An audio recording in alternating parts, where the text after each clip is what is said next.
Good morning, ladies and gentlemen. So, here we are, another day.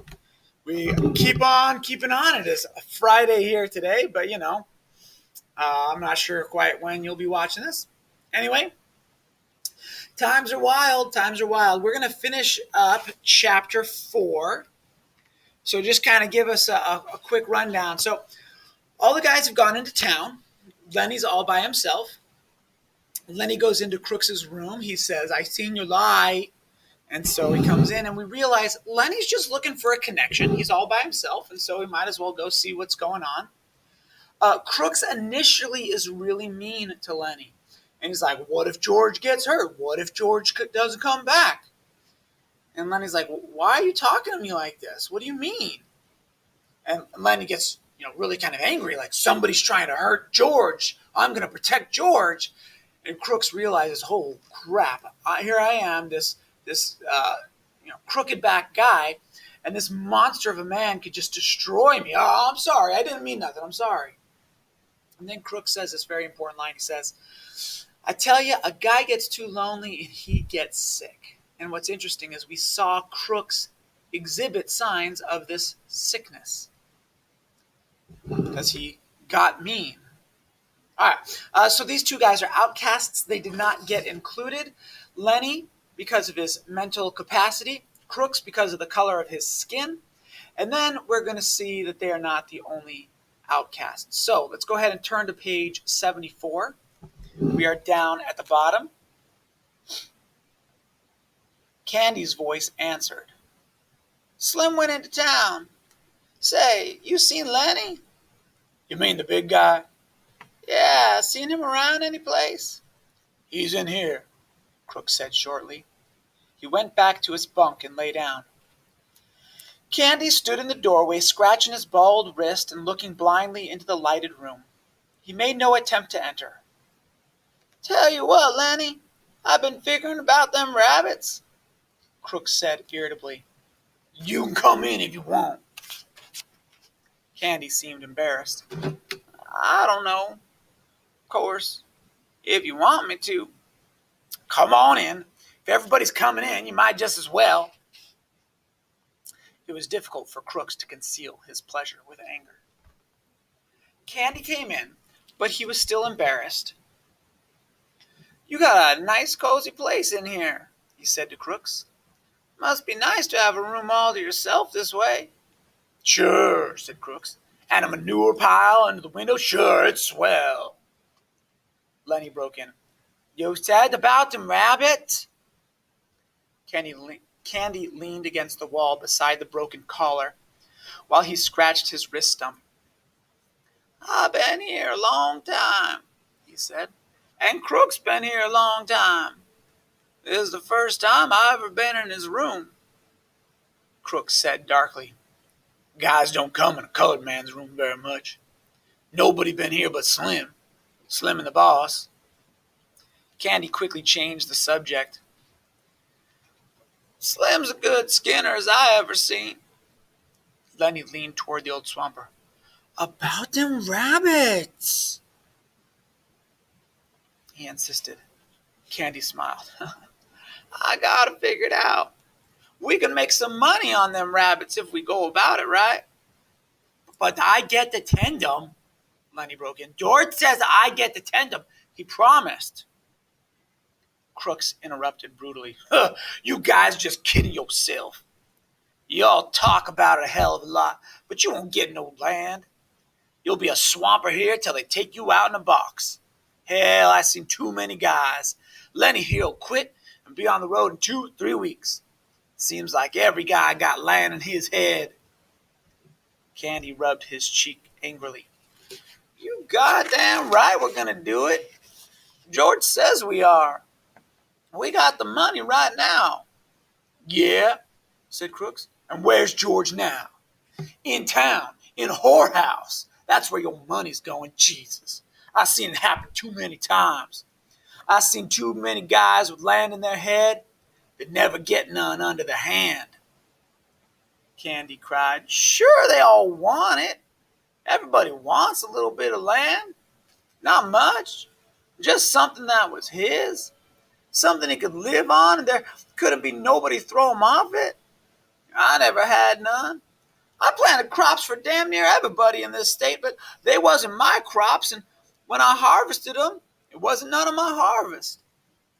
But we gonna do it now. And don't make no mistake about that, George ain't got the money in town. The money's in the bank.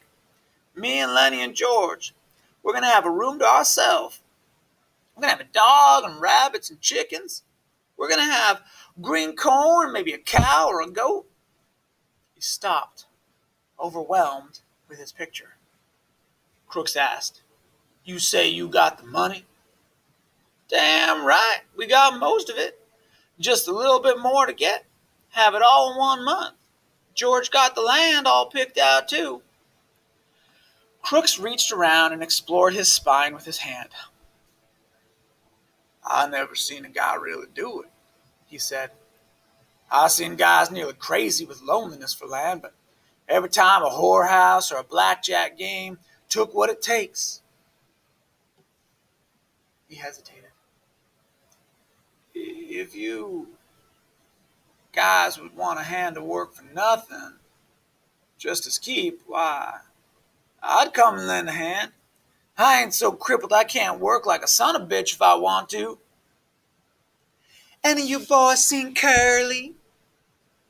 They swung their heads toward the door. Looking in was Curley's wife. Her face was heavily made up. Her lips were slightly parted. She breathed strongly, as though she had been running. "Curley ain't been here," Candy said sourly. She stood still in the doorway, smiling a little at them, rubbing the nails of one hand with the thumb and forefinger of the other, and her eyes traveled from one face to another. "They left all the weak ones here," she said finally. "Think I don't know where they all went? Even Curley? I know where they all went." Lennie watched her, fascinated, but Candy and Crooks were scowling down away from her eyes. Candy said, "Then if you know, why'd you want to ask us where Curly's at?" She regarded them amusedly. "Funny thing," she said, "if I catch any one man and he's alone, I get along fine with him. But just let two of the guys get together and you won't talk. Just nothing but mad." She dropped her fingers and put her hands on her hips. "You're all scared of each other, that's what. Every one of you's scared the rest is going to get something on you." After a pause, Crooks said, "Maybe you better go along to your own house now. We don't want no trouble." "Well, I ain't giving you no trouble. Think I don't like to talk to somebody every once in a while? Think I like to stick in that house all the time?" Candy laid the stump of his wrist on his knee and rubbed it gently with one hand. He said accusingly, "You got a husband. You got no call fooling around with other guys, causing trouble." The girl flared up. "Sure I got a husband. You all seen him, swell guy, ain't he? Spends all his time saying what he's going to do to guys he don't like. And he don't like nobody. Think I'm going to stay in that 2x4 house and listen how Curly's going to lead with his left twice and then bring in the old right cross? 1-2, he says. Just the old 1-2 and he'll go down." She paused, and her face lost its sullenness and grew interested. "Say, what happened to Curly's hand?" There was an embarrassed silence. Candy stole a look at Lennie. Then he coughed. "Why, Curly got his hand caught in a machine, ma'am. Bust his hand." She watched for a moment, and then she laughed. "Baloney! What you think you're selling me? Curly started something he didn't finish. Caught in a machine. Baloney! Why, he ain't give nobody the good old 1-2 since he got his hand bust." "Who bust him?" Candy repeated sullenly. "Got his hand caught in a machine." "All right," she said contemptuously. "All right, cover it up if you wanna. What I care. You bindlebums think you're so damn good. What do you think I am, a kid? I tell you, I could have went with the shows, not just one neither. And a guy told me he could put me in the pictures. She was breathless with indignation. Saturday night, everybody out doing something. Everybody. And what am I doing? Standing here talking to a bunch of bindle stiffs. A nigger and a dum-dum and a lousy old sheep. And liking it because there ain't nobody else. Lennie watched her, his mouth half open. Crooks had retired into the terrible protective dignity of the Negro. But a change came over old Candy. He stood up suddenly and knocked his nail keg over and backward. I had enough, he said angrily. You ain't wanted here. We told you ain't wanted, and I tell you, you got floozier ideas about what us guys amount to. You ain't got sense enough in that chicken head to see that we ain't stiffs. Suppose you get us canned. Suppose you do. Think we'll hit the highway and look for another lousy two-bit job like this? You don't know that we got our own ranch to go to and our own house. We ain't got to stay here. We got a house and chickens and fruit trees and a place 100 times prettier than this. And we got friends. That's what we got. Maybe there was a time when we got scared of getting canned, but we ain't no more. We got our own land and it's ours and we can go to it. Curley's wife laughed at him. Ha! Baloney, she said. I seen too many of you guys. If you had 2 bits in the world, why you'd be getting 2 shots of corn with it and sucking the bottom of the glass. I know you guys. Candy's face had grown redder and redder. But before she was done speaking, he had control of himself. He was the master of the situation. I might have knew, he said gently. Maybe you just better go along and roll your hoop. We ain't got nothing to say to you at all. We know what we got, and we don't care whether you know it or not. So maybe you just better scatter along now, 'cause Curley maybe ain't going to like his wife out in the barn with us bindle stiffs. She looked from one face to another, and they were all closed against her. She looked longest at Lennie until he dropped his eyes in embarrassment. Suddenly she said, Where'd you get them bruises on your face? Lennie looked up guiltily. Who, me? Yeah, you. Lennie looked to Candy for help, and then he looked at his lap again. He got his hand caught in a machine, he said. Curly's wife laughed. Okay, machine. I'll talk to you later. I like machines. Candy broke in. You let this guy alone. Don't you do no messing around with him. I'm gonna tell George what you says. George won't have you messing with Lennie. Who's George? She asked. The little guy you come with? Lennie smiled happily. That's him, he said. That's the guy. And he's going to let me tend the rabbits. Well, if that's all you want, I might get a couple rabbits myself. Crooks stood up from his bunk and faced her. I had enough, he said coldly. You got no rights coming in a colored man's room. You got no rights messing around here at all. Now, just get out, and get out quick. If you don't, I'm going to ask the boss not to ever let you come in the barn no more. She turned on him in scorn. Listen, nigger, she said. You know what I can do to you if you open your trap? Crooks stared hopelessly at her, and then he sat down on his bunk and drew into himself. She closed on him. You know what I could do? Crooks seemed to grow smaller, and he pressed himself against the wall. Yes, ma'am. Well, you keep your place then, nigger. I could get you strung up a tree so easy it ain't even funny. Crooks had reduced himself to nothing. There was no personality, no ego, nothing to arouse either like or dislike. He said, Yes, ma'am, and his voice was toneless. For a moment she stood over him, as though waiting for him to move so that she could whip at him again. But Crooks sat perfectly still, his eyes averted, everything that might be hurt drawn in. She turned at last to the other two. Old Candy was watching her, fascinated. If you was to do that, we'd tell, he said quietly. We'd tell about you framing Crooks. Tell him be damned, she cried. Nobody will listen to you, and you know it. Nobody will listen to you. Candy subsided. Oh, he agreed. Nobody had listened to us. Lenny whined. I wish George was here. I wish George was here. Candy stepped over to him. Don't you worry none, he said. I just heard the guys coming in. George will be in the bunkhouse right now, I bet. He turned to Curly's wife. You better go home now, he said quietly. If you go right now, we won't tell Curly you was here. She appraised him coolly. I ain't sure you heard nothing.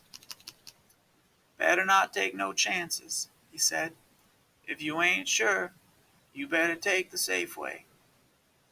She turned to Lenny. I'm glad you bust up Curly a bit. He got it coming to him. Sometimes I'd like to bust him myself. She slipped out the door and disappeared into the dark barn. And while she went through the barn, the halter chains rattled and some horses snorted and some stamped their feet. Crooks seemed to come slowly out of the layers of protection he had put on. Was that the truth, what you said about the guys come back? He asked. Sure, I heard 'em. Well, I didn't hear nothing. The gate banged, Curly said, and he went on. Jesus Christ, Curly's wife can move quiet. I guess she had a lot of practice, though. Crooks avoided the whole subject now. Maybe you guys better go, he said. I ain't sure I want you in here no more. Colored man got to have some rights, even if he don't like 'em. Candy said, That bitch didn't ought to say that to you. It wasn't nothing, Crooks said dully. You guys coming in and setting made me forget. What she says is true. The horses snorted out in the barn, and the chains rang, and a voice called, Lenny! Oh, Lenny! You in the barn? It's George! Lenny cried, and he answered, Hey, here, George! I'm right in here! In a second, George stood framed in the door, and he looked disapprovingly about. What you doing in Crooks's room? You hadn't ought to be in here. Crooks nodded. I told them they can come in anyways. Sorry, I misread that. I told them, but they come in anyways. Well, why didn't you kick them out? I didn't care much, said Crooks. Lenny's a nice fella. Now Candy aroused himself. Oh, George, I've been figuring and figuring. I got it doped out how we can even make some money on them rabbits. George scowled. I thought I told you not to tell nobody about that. Candy was crestfallen. Didn't tell nobody but Crooks. George said, Well, you guys get out of here. Jesus, seems like I can't go away for a minute. Candy and Lenny stood up and went toward the door. Crooks called, Candy? Huh?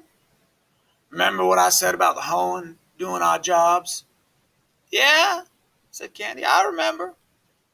Well, just forget it, said Crooks. I didn't mean it. Just fooling.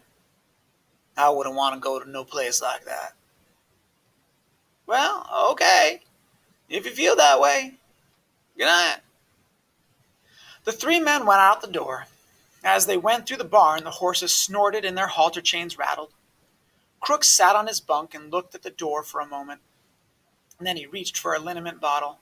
He pulled out his shirt and back and poured a little liniment in his pink palm and reached around, and he fell slowly to rubbing his back.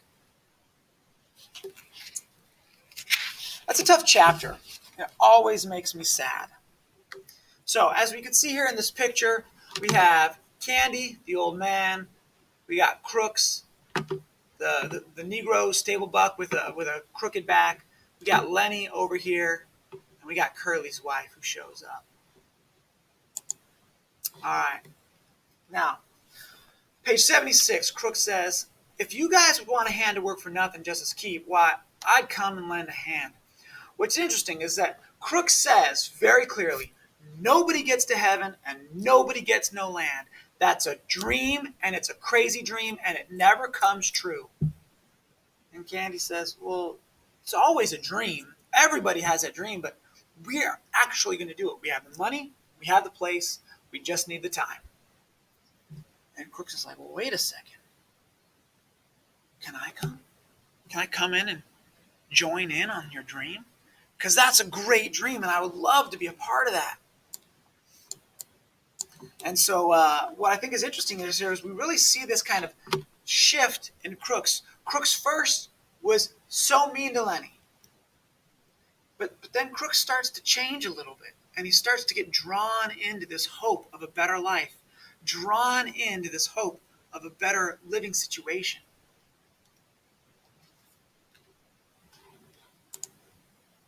All right. Let's see here. And then Curley's wife comes in, and we're not going to talk about her name right now, but we've talked briefly about how, like, Lennie's small, and he's not small at all, and we got Curley with the curly hair, and we got Crooks with the crooked back.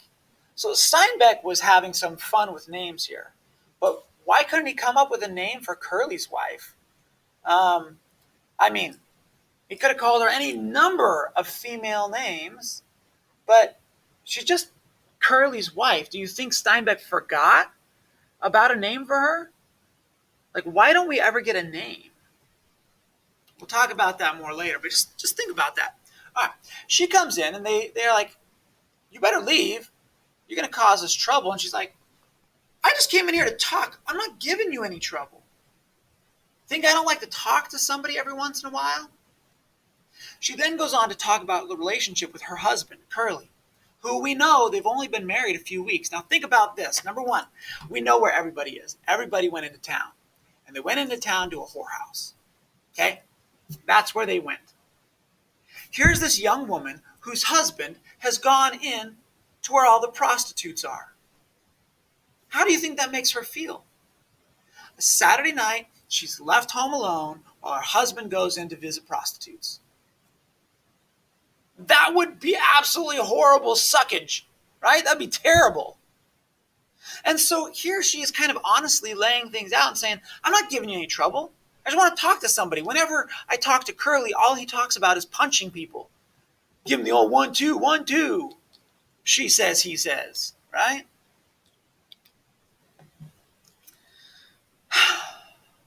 But these guys aren't having any of it. Okay? Let's jump ahead just a little bit. All right. Excuse me.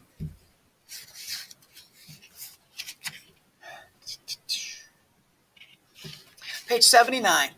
Candy is kind of giving her a hard time. And he's like, you don't know us. You don't know that we are going to do something with our lives. You don't know that we have our own ranch. You don't know. We're not just losers. We're people with a reality that we get to go to. We've got our own place. And I love on page 79, right in the middle, it says, and we got friends. Now listen to it, because if you read it, FREN''S, friends, doesn't make any sense. But listen to it. We got friends. That's what we got.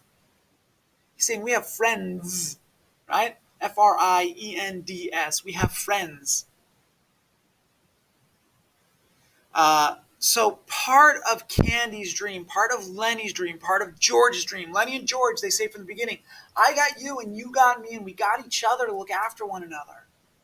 And our dream is for the ranch, yes, but our dream is for the ranch with friends, together.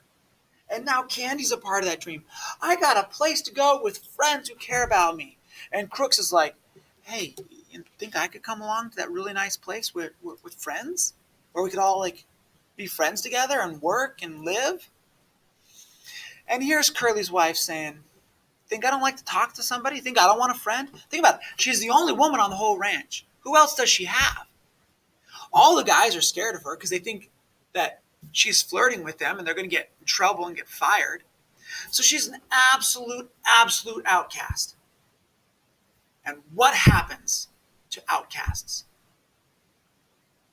Crooks said it earlier. We talked about it. What do? They get mean and they get sick. And look what she does.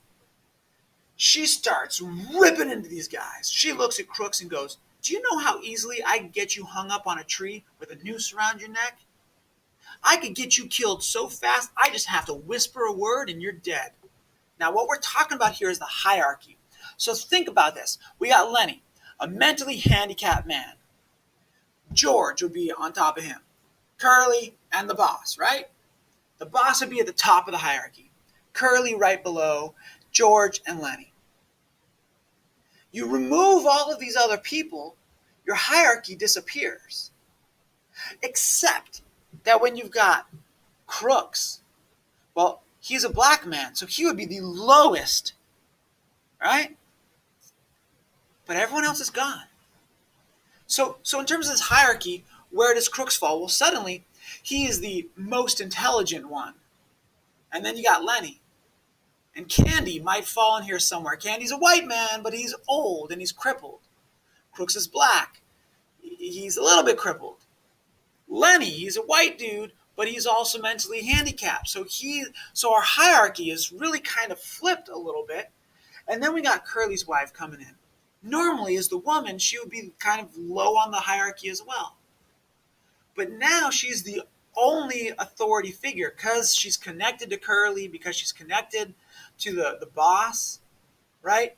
So she kind of comes in and takes the top spot on this hierarchy, and she's able to say, "You know what? I have the power here. I have the control here. Do you know what I could do to you? Don't talk back to me." And she gets sick and she gets mean and she threatens to kill Crooks. And she looks at Candy, says, "You're just an old sheepdog, sheep herder, right? Like, you're just an old farmer man. I get you fired so fast, you old handicapped man. What's wrong with you?" And she gets really mean here. But she's also not stupid. And she looks at Lenny and says, "How'd you get all beat up? Funny thing is, my husband's hand is all crushed. Gee, I wonder how that happened." And everybody says, "Oops, sorry. Curly got his hand caught in a machine." She's like, "Yeah, right. Nobody believes that lie. We all know what happened. Curly started a fight with Lenny, and Lenny kicked the crap out of him." "Well, good for you, Lenny," she says. "I'm glad you did it." This is her brand new husband. She does not like him. He doesn't seem to care much for her. They're never in the same spot. They're not hanging out together. He goes into town with the prostitutes. She says, "I'm glad he got beat up." These guys, this young couple needs some help. Okay, page 83. Everybody is leaving. George came back. He's like, "Why are you guys in here? Leave poor Crooks alone." And Crooks like, "I told him to leave, but, they all stayed. It wasn't so bad." But then as they're all leaving, Crooks says to Candy, "Wait a second. Remember how I said I wanted to come along? Remember how I said wanted to join your dream? Never mind." And this is the most heartbreaking part because Curly's wife broke him. Here where he was, he had a chance for this hope. He had a chance to join this dream. And her sickness, her meanness, her loneliness broke Crooks. And Crooks says, "Never mind. I wouldn't like a place like that anyway." Are you kidding me? Look at this picture. Look at how gorgeous that is. Look at that California evening sun sweeping across the landscape. I mean, I want to live right here for the rest of my life. And he's like, who would want to go to a place like that? I would. I would want to go live in a place like that. But that looks amazing. No boss, just me, a little bit of work, easy living.